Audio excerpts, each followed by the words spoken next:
মৌর্য সাম্রাজ্যের প্রতিষ্ঠাতা চন্দ্রগুপ্ত মৌর্য।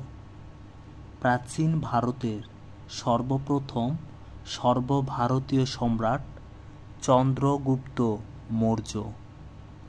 গুপ্ত সাম্রাজ্যের প্রতিষ্ঠাতা প্রথম চন্দ্রগুপ্ত। গুপ্ত বংশের মধ্যে স্বাধীন ও শক্তিশালী রাজা ছিলেন প্রথম চন্দ্রগুপ্ত।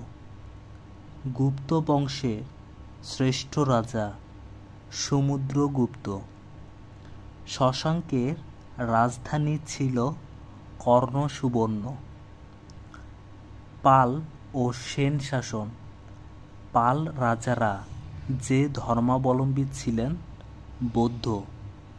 পাল বংশের প্রতিষ্ঠাতা গোপাল। সেন বংশ ও বাংলার শেষ হিন্দু রাজা লক্ষণ সেন।